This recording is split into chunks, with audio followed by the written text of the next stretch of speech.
Everybody good? All right, all right. You know, there are just, I'll try to put this in perspective for you real quick. And I don't know if you'll understand this. If you've ever coached or been to, just a sport advocate of anything, like there's just some games that are easier to get up for. Can I say it that way? Like if you're playing a rival or you're playing someone who's beat you previously or something like that, it's easy to get up for it. You know what I mean? It's just like last night, the city played Kansas City. It's just easy to play Kansas City because they think they have the best barbecue, and they might be right, but their soccer team sucks. You know what I mean? It might be a crosstown rival. It might be whatever it is. Like there's just some games that are just easier to get up for. And I would say like today, getting into 1 Thessalonians 2 is like one I'm pumped about. Because there's so many misconceptions that we have all believed, every single one of us. No one's excluded. You were raised a certain way. And can we all agree right now, no matter our age, that we've believed something that we found out to be a lie? Can we all agree that there's some things that we even do today that we have to come to the realization of like, this probably isn't good for longevity? Anybody? If you're married in this room, you're quickly reminded of those things sometimes. You know what I'm saying? So let's read the first couple verses. I'm getting through 12 of them today, and we'll tackle the other 8 next week. We're in Thessalonians, so if you're wanting to know what to read along with, this is where we're at. It says this, Paul's talking to the Thessalonian church, the church that he had just been with for a couple weeks. He's writing back to them. He says, "You yourselves know, dear brothers and sisters, that our visit to you was not a failure or in vain. You know how badly we've been treated at Philippi just before we came to you and how much we suffered there. Yet our God gave us the courage to declare his good news to you boldly, in spite of great opposition." From the beginning, this is what Paul's saying. Listen, we're in Thessalonica, and we didn't come here in vain. We didn't come here. In fact, if you look at this word in vain, the word vain means empty or empty-handed. Their trip resulted in some good things happening. He says, listen, we're only there 3 weeks. A church was planted. You can read about it in Acts 17. Good things happened. We didn't come here in vain. We didn't come here to fail. There was no failure there. Some might look at it as like, oh, you're only there 3 weeks. You must have failed. He goes, no. There was no failure there. And you heard about us before we came to you for what happened to us in Philippi. And you can read about this in Acts 16. Perhaps one of the most famous stories about Paul. He was preaching, and there was a girl that had been a fortune teller, and she was following Paul and Silas as they traveled, mocking him day after day. And it says, after several days, Paul finally had enough. Like, to me, that's like days too late. Like, if you're going to follow me around mocking me all the time, we're going to go to some blows. You know what I mean? And it says that she was delivered, set free from demonic activity. So much that her bosses, who was making a lot of money off of this, we call them pimps today. That's what it is. That's what it was. Are angry at Paul and Silas because of the freedom that this woman now had in Jesus. I do funerals, weddings, sometimes. They're similar. And there's some bridezillas out there. I'm just throwing that out there. And then you meet the mom and you're like, I know where you came from. Too honest? Oh, I guess I can sugarcoat it. Every wedding is a blessing from the Lord. No, if you want me to do your wedding destination-wise, I'm there every time. You want to do it in here? Sean's available. You know what I'm saying?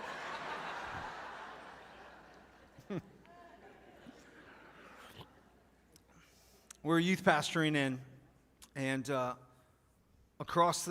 previous to this time, and it's early in youth ministry, and I've been to a house 3 times, and this house was these two kids, middle school students, and their dad, who was raised in a Christian home, but he struggled with alcohol, and struggled with addiction.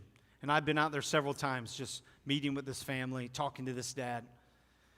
And one night, me and Kelly are watching the news, and on the TV, it shows that there was a murder-suicide, Pontoon Beach. I don't know the specifics at the time, but I looked at Kelly and said, I'm going to do that funeral. I'm going to have to do that funeral. Never done a funeral in my life. This is my first funeral. Next day, I get a phone call from the funeral home, and they said, hey, there's been a murder-suicide, and we want to know if you'll do the mom's funeral. And it was the mom and dad of these two junior high students. Dad had shot mom in the front yard in front of the two students and then turned around and shot himself. And when you dove deep into what was happening, is mom was a stripper and dad was on disability. So dad is struggling and mom's making a lot of money until mom decided, I can't do this anymore, and she meets Jesus. Gets saved, wants to turn her life around, and in wanting to turn her life around, the money then stops, and then what happens is dad can't handle that, and you throw a little alcohol in there, and now all of a sudden some crazy things happen, and dad shoots mom in the front lawn, only to kill himself. And these two teenage kids watch this. This is what's happening in Acts 16. Freedom has come to this woman. And because freedom has come to this woman, she's no longer providing the resources that was making someone else rich. I've said this often in this country. If you shut down the porn industry and the abortion industry, we'll go bankrupt.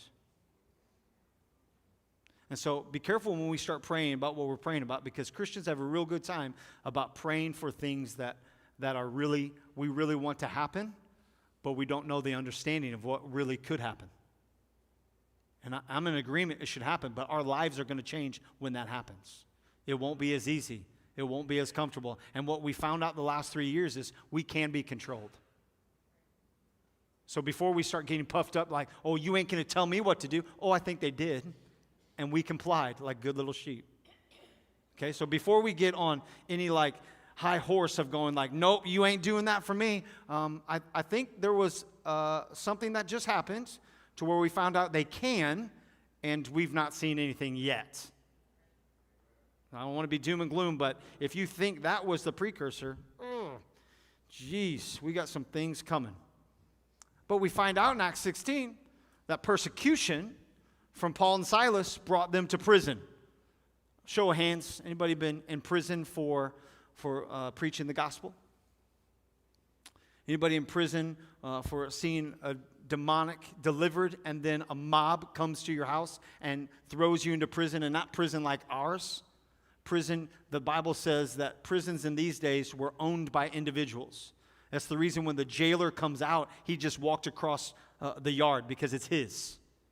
And it says that Paul and Silas are in the inner jail. That means there's no light.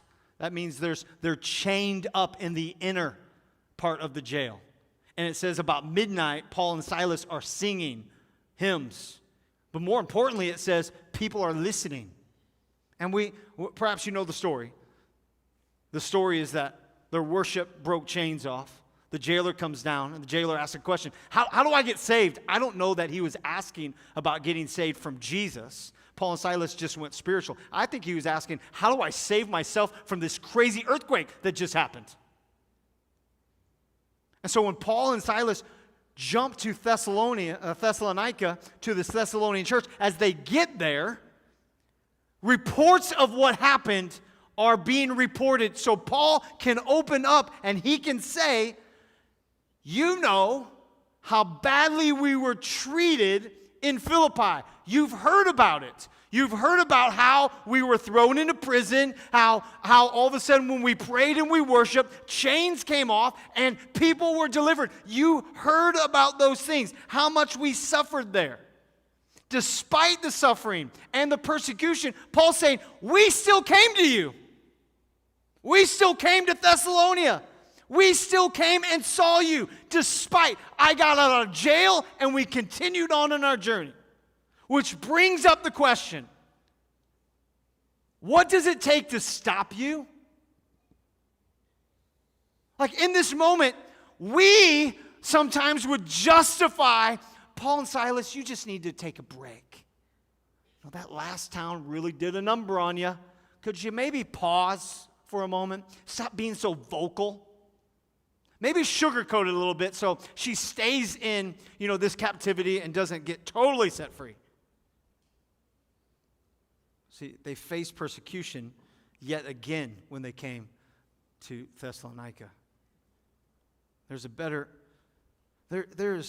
is no better cause than to suffer for the gospel of Jesus Christ.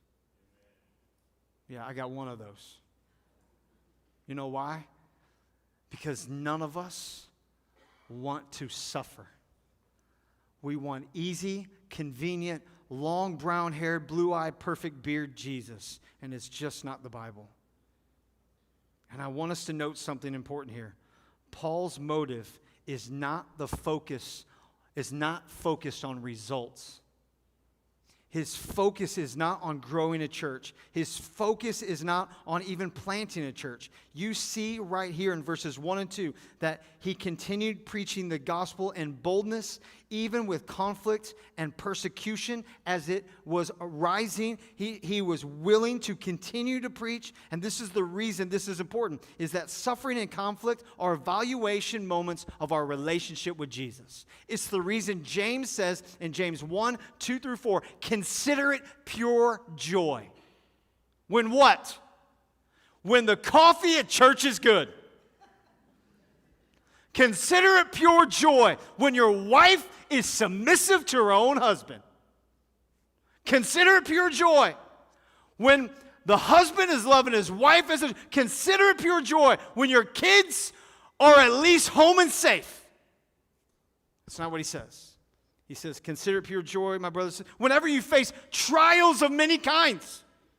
Because we know that the testing of your faith produces perseverance, and that perseverance finishes its work so that you may be mature. Is maturity and growth our end goal?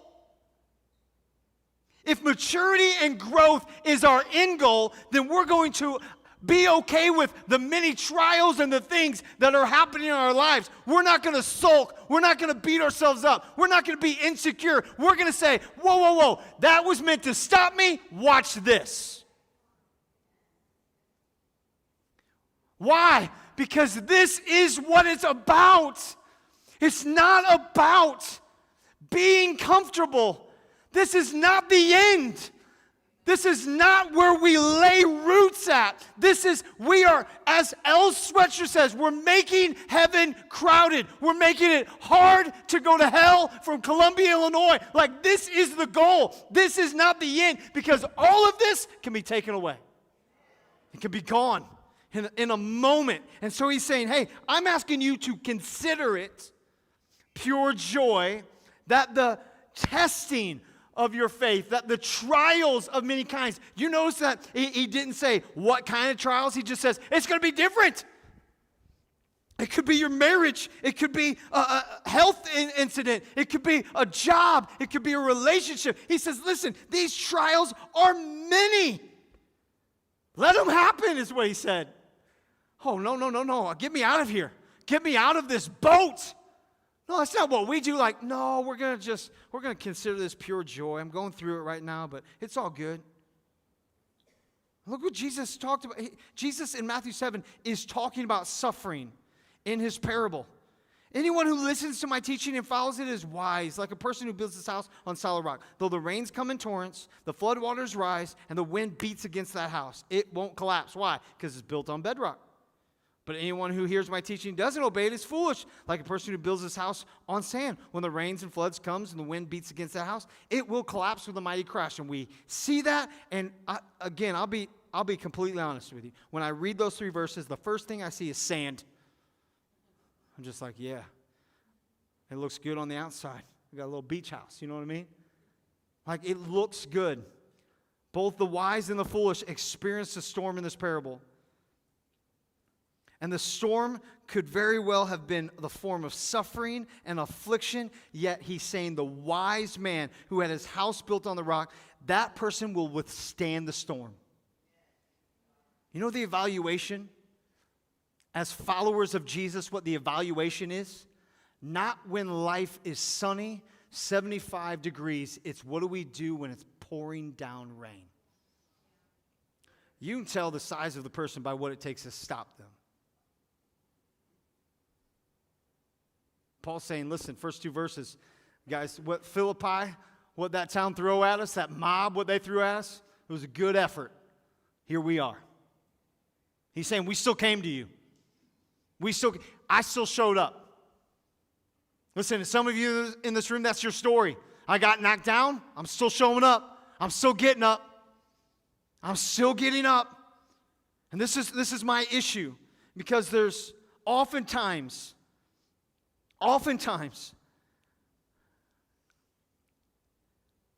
like we don't like the word false or anti, but I think there are people that come to Jesus,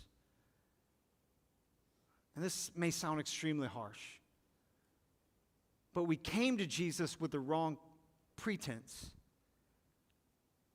And so we came to Jesus with the wrong Jesus. So we have no problem bowing to this Jesus over here because he's going to make my life better. I'm going to have joy now. And so we come to him because he's beautiful, even though the Bible says he's ugly. You can look up yourself.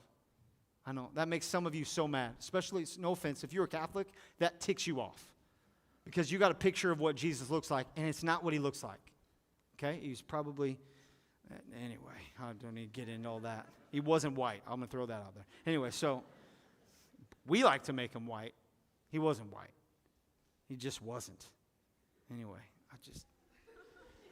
and so we come to this Jesus over here, and we serve this Jesus because we say, Jesus, I'll serve you. I'll bow to you. You're Lord. And because you're Lord, I'll do whatever you want, and if it aligns with me. If I can agree with it, I'll do it. And then he says, okay, follow me, take up your cross on a daily basis, die to yourself, and you're like, ooh.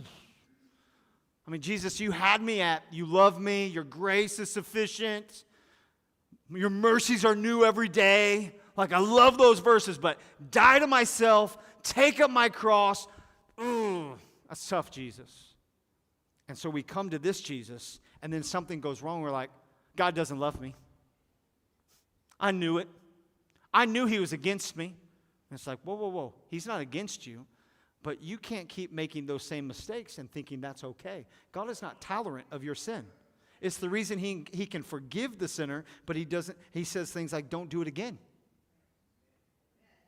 He can accept, but he's not going to be tolerant. He's not going to affirm your sin. Listen. Oh, golly. 8:30 now. I'll do that at 10:30. I'm just kidding.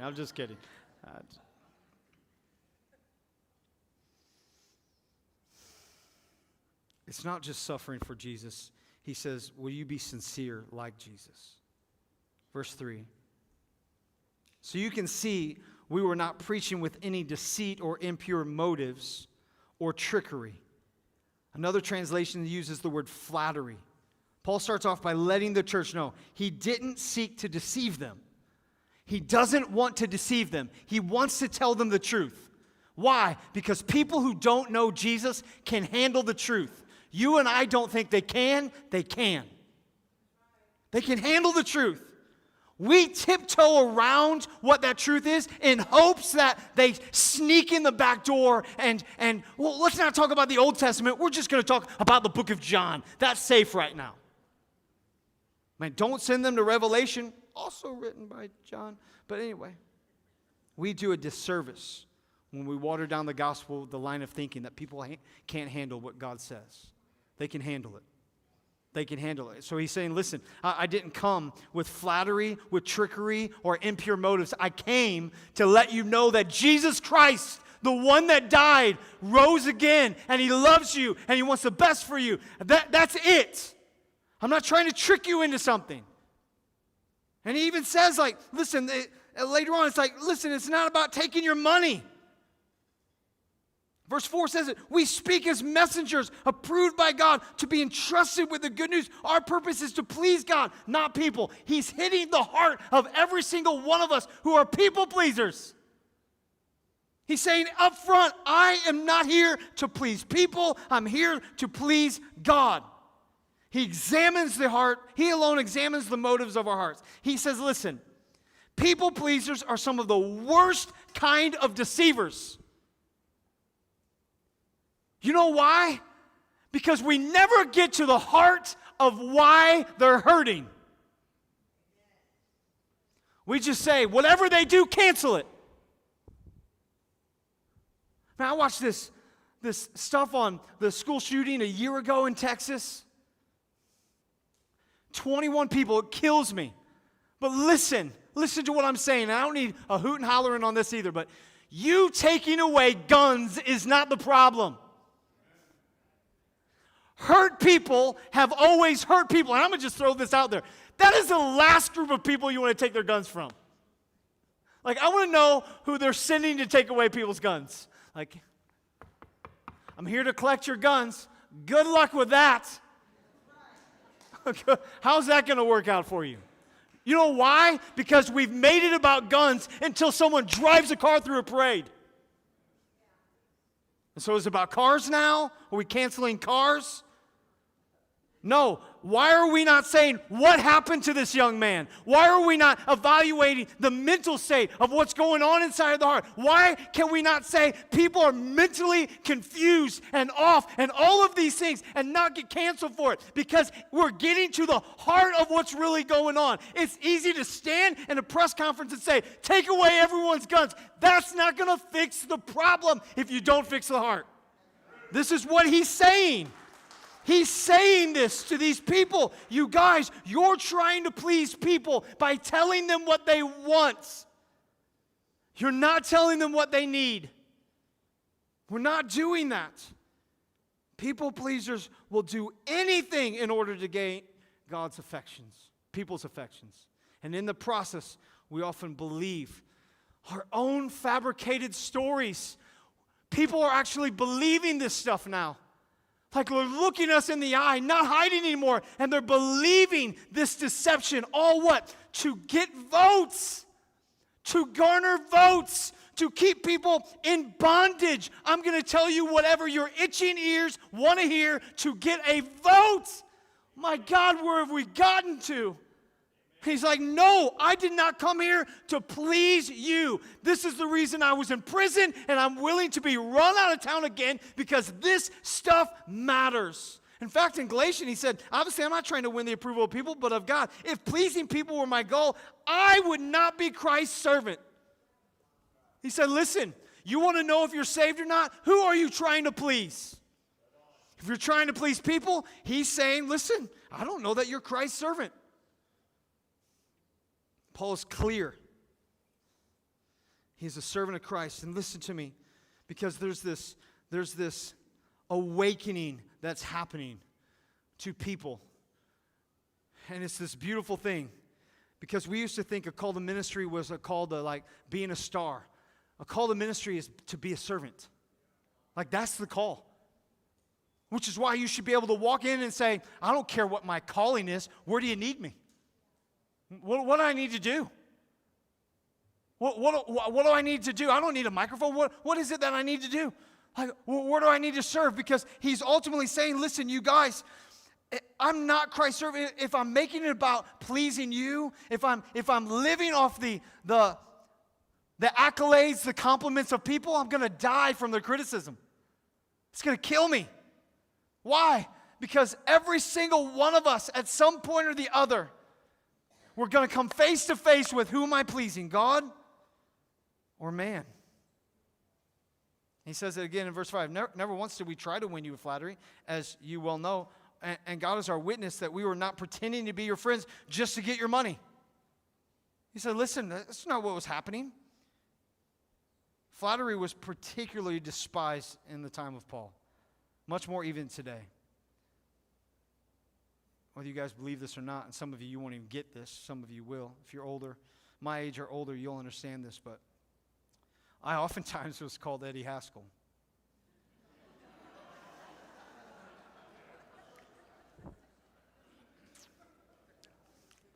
especially amongst the older ladies. They got a special place in my heart. He says, listen, flattery is a way to puff others up and manipulate. In order to what? To gain power and finances. It involves changing the message in order to make it more attractive. And Paul says, I'm not doing that. I'm not changing this up to make it more attractive. I'm not trying to trick you into following Jesus. I'm telling you the truth. I'm not sugarcoating this. He said, verse 6, as for human praise, we have never sought it from you or anyone else. Listen, this is where the other mistake we make in the church.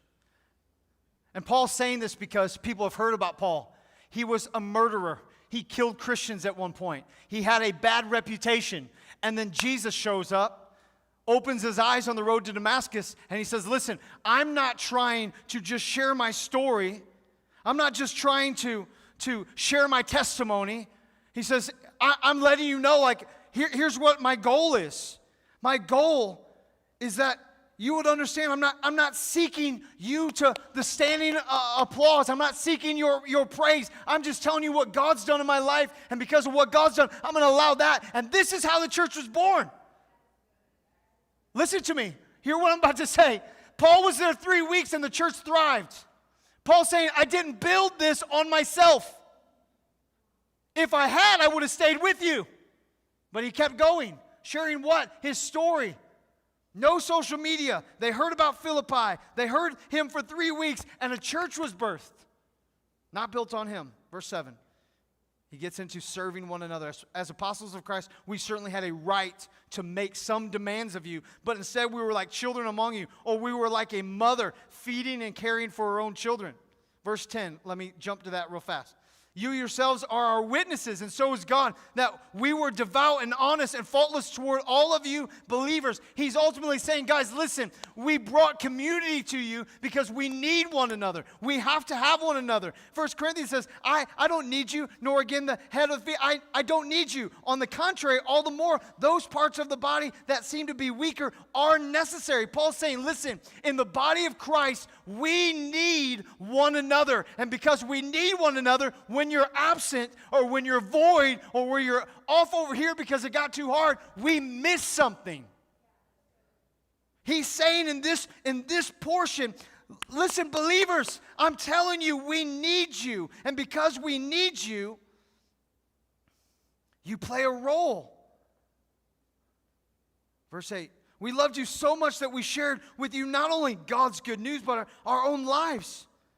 Don't you remember, dear brothers and sisters, how hard we worked among you? Night and day we toiled to earn a living so that we would not be a burden to any of you as we preached God's good news to you. He's saying, listen, we weren't surface level friends. We went deep.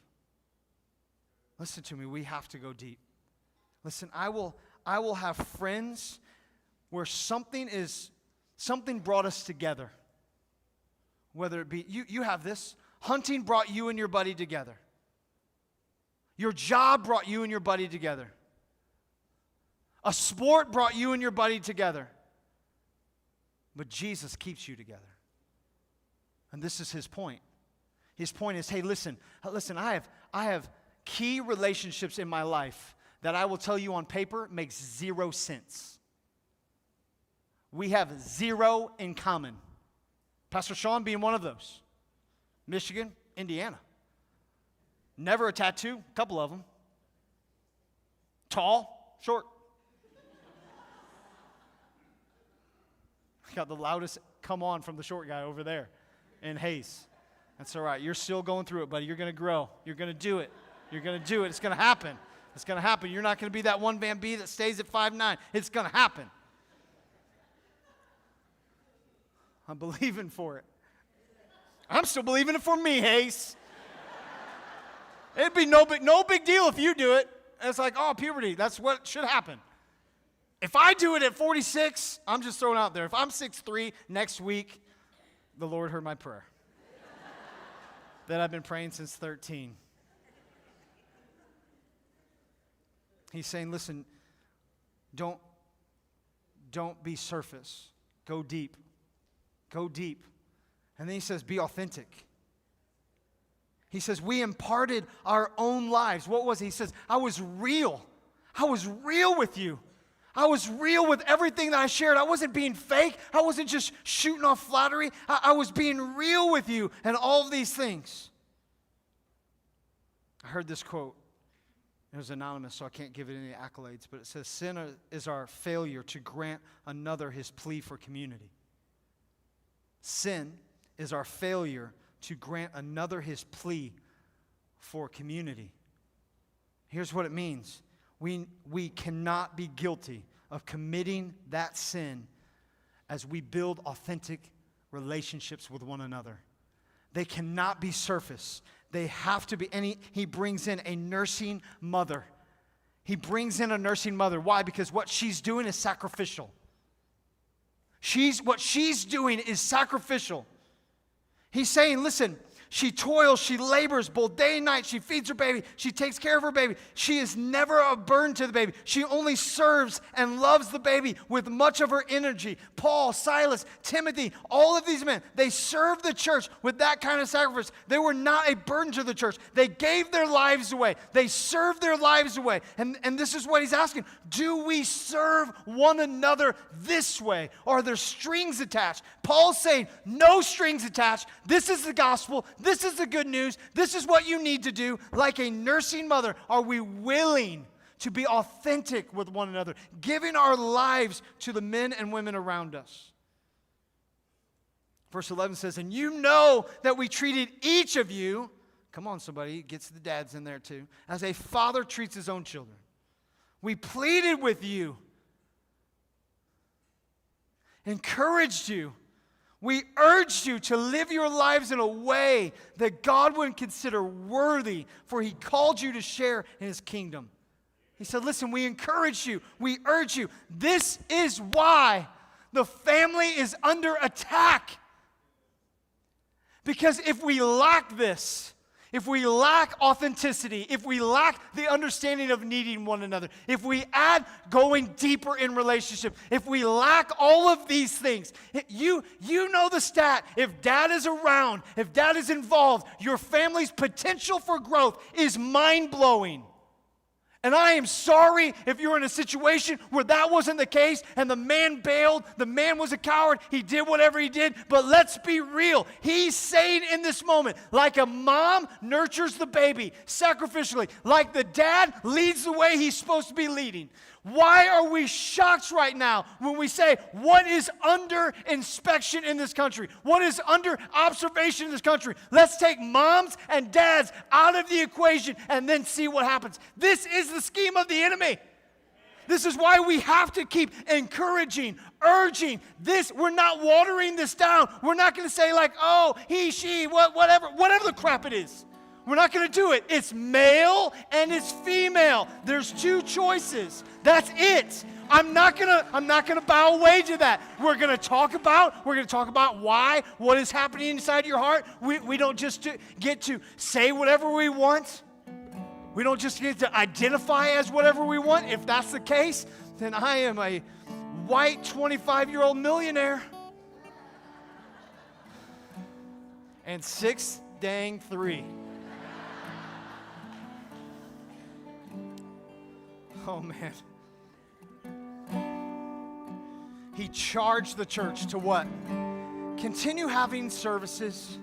No, he charged the church to walk in a manner worthy of the gospel.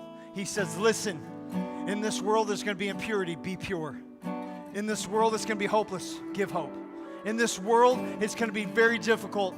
I'm asking you to keep going. I'm asking you to persevere. And there might be in your perseverance people that will come against you, mobs that will rise up. You may even get thrown in prison. Keep going. Why? Because the growing, the testing of your faith is maturing. And because it's maturing, you're becoming better. What?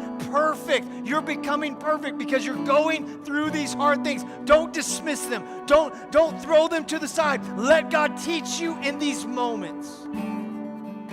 Why? Because the testing of your faith,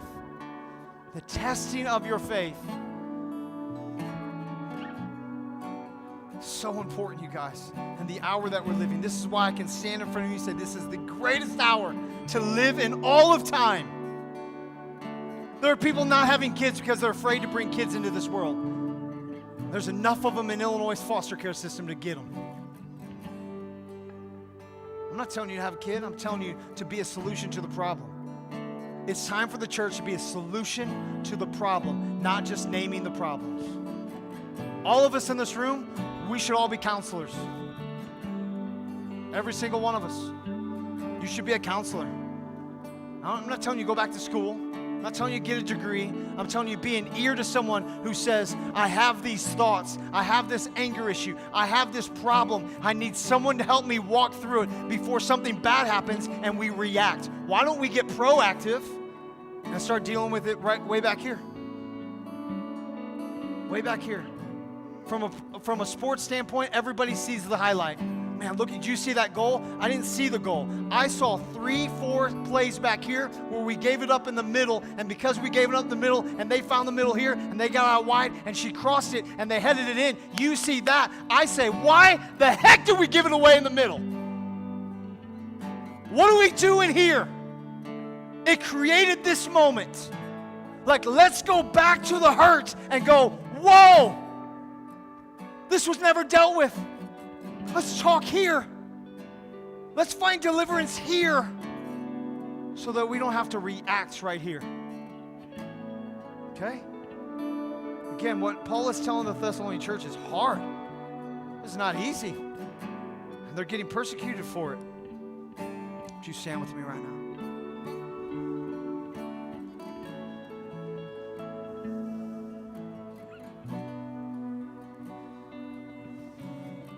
Listen to me, I'm not, prayer partners come, but I'm not diminishing what's happening to you.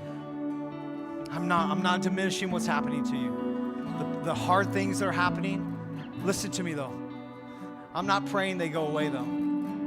If you're gonna ask me, will you pray that my situation goes away? I'm not doing that. I'm not doing that. I'm praying that you see God in your situation. Do you know,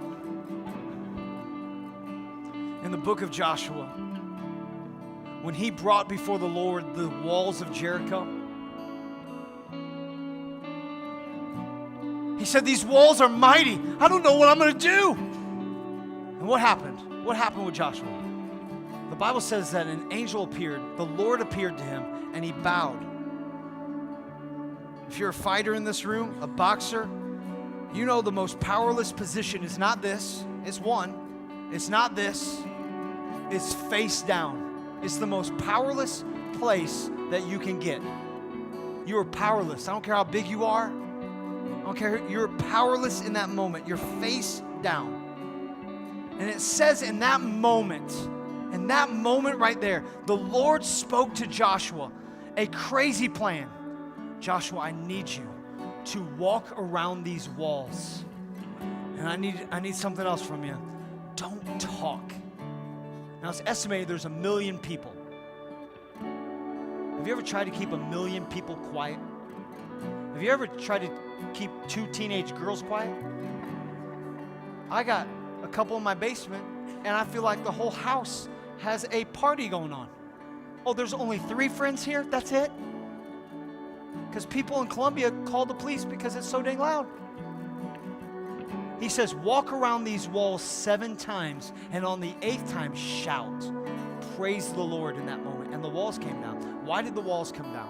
Because it was never about the conquest of the walls. It was never about Jericho. It was always about Joshua. It's always about your heart. It's always about the conquest of you, of changing you, of changing your heart. It's not, let's get this fortune teller out of the system. It's, let's get her delivered. Let's see a heart change. And because now we see a heart change, the church rises up. Because why? Because now she has a story to tell. And the story isn't, I just stopped doing X. The story is, God forgave me and radically changed my heart. And now I'm a different person. Never to go back. Okay? That's what it's about. It's about the conquering of your heart. You see the problem, God sees the heart. So what I want us to pray about today is, what is the heart condition? When you're walking up to one of our prayer partners, what is the heart condition? What is it that has happened to you? Let's talk about those things. I don't want you walking up and saying, I'm addicted to this, I'm addicted to that. I want you to walk up and say, this happened to me and I've never dealt with it. I need to tell someone this. And I've never told anyone in my life. And now all of a sudden there's a root that's getting dug up. That's it. That's it. Jesus right now. God, I thank you for your freedom.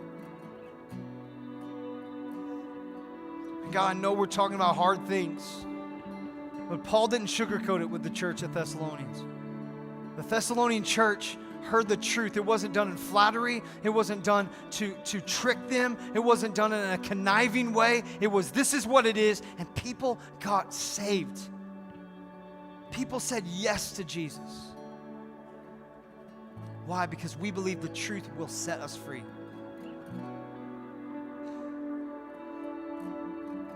Listen to me right now. There's so many of us in here who have believed this lie. I believe I'm a good person. Hear me right now. None of us in this room are good. We've all lied. We've all sinned. We've all fallen short. Every single one of us are in need of a Savior. And the answer is Jesus. The answer for the world today is Jesus. Whatever it is you're facing right now, it's Jesus. He is the answer. If you're confused right now, it's not Him. The devil is the author of confusion, not the Lord. He is the author of clarity and purpose and hope. And I invite you to find an individual. Maybe they're next to you, maybe they're across the room, or maybe it's one of the four corners of our building where there's a person waiting, willing to pray for you. Come on, church. What happened? What happened to us? God, I'm getting back on track today. In the name of Jesus, come on, I invite you. I invite you.